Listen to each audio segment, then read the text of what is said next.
Also, first at 4, we're tracking the impact of the United States strike on Syria. The U.S. military says 58 of 59 Tomahawk missiles hit their targets last night in Syria. One apparently malfunctioned. Syria reports 6 people were killed in the attack, although the Pentagon says civilians were not targeted. It says the missiles were directed at an airfield in Syria where planes were launched to conduct a chemical attack earlier this week. Paula Tutman is tracking local reaction to the attack, but we want to start this afternoon with Devin Scillian. He's tracking reaction from Capitol Hill and around the world. Devin? Well, Kim, other than Syria and Russia, the world has been largely supportive of the strike ordered by President Trump overnight, largely being praised as a measured and necessary response to Tuesday's apparent chemical attack that killed, we believe, about 100 people, and many of them, of course, were children. Today, Syrian television showed video of the airbase that was targeted. Syria and Russia both condemned the strike, calling it an aggressive action that violates international law. Russia's been propping up the regime, of course, of President Bashar Assad in a 6-year civil war with several rebel factions and ISIS. Big question, though, what is next?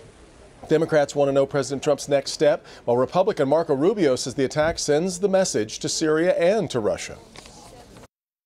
We need to stop worrying so much about what Russia's going to think or what Russia's going to do. They should be worried about us. And perhaps now, for the first time in quite a while, I think they are. It is now, however, incumbent on the Trump administration to come up with a coherent strategy and consult with Congress before implementing it. Now, the Trump administration kind of giving conflicting messages about what's next. The White House saying the assault is not a step toward deeper involvement in Syria's civil war.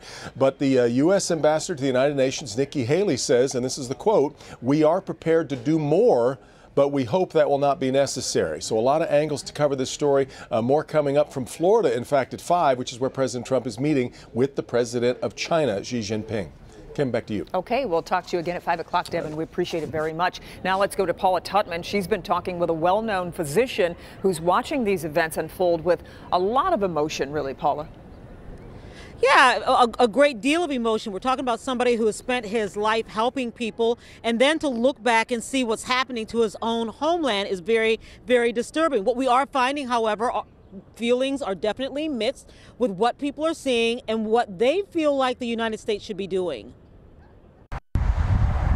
He's one of the most powerful family names in medicine in southeastern Michigan, Basha. Remember to hold very still for me, please. Dr. Yahya Basha is a well-known physician who has dedicated his life to medicine since migrating to the United States from Syria at age 26 to continue his medical studies. Are these with the patient's name on them here? Yes. Okay. Today, at 71 years old, with medical offices throughout Metro Detroit, he says he actually feels helpless. It's very painful to see people got killed in a brutal way for no crime committed. When he sees the pictures of men, women, and children gassed in Syria, not far from the town he grew up in, he suffers. So humbling or so weakening and also sometimes challenging to the people believe. You know, there is a God created all those people.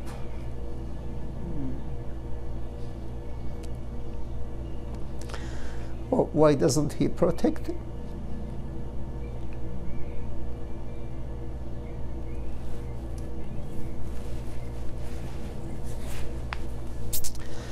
Need God's people to protect his people. He says he supports the president's first steps by launching airstrikes to do something. Okay, I know there's one behind the NLF flag. Yeah. Joe Mashakwar, also of Syrian descent, disagrees, however. He's a first-generation Syrian American. His father immigrated to the United States before he was born. He has grown up in a democracy, but sees himself as a socialist, and he believes that the United States should not be a part of this fight. Only road to peace in the entire Middle East is for the U.S. to leave and for the people of the Middle East and Syria to solve their problems themselves.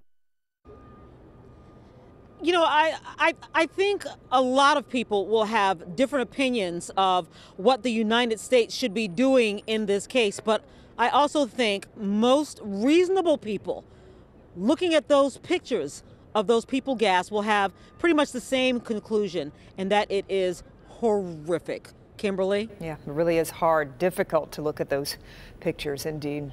Paula, we appreciate it. And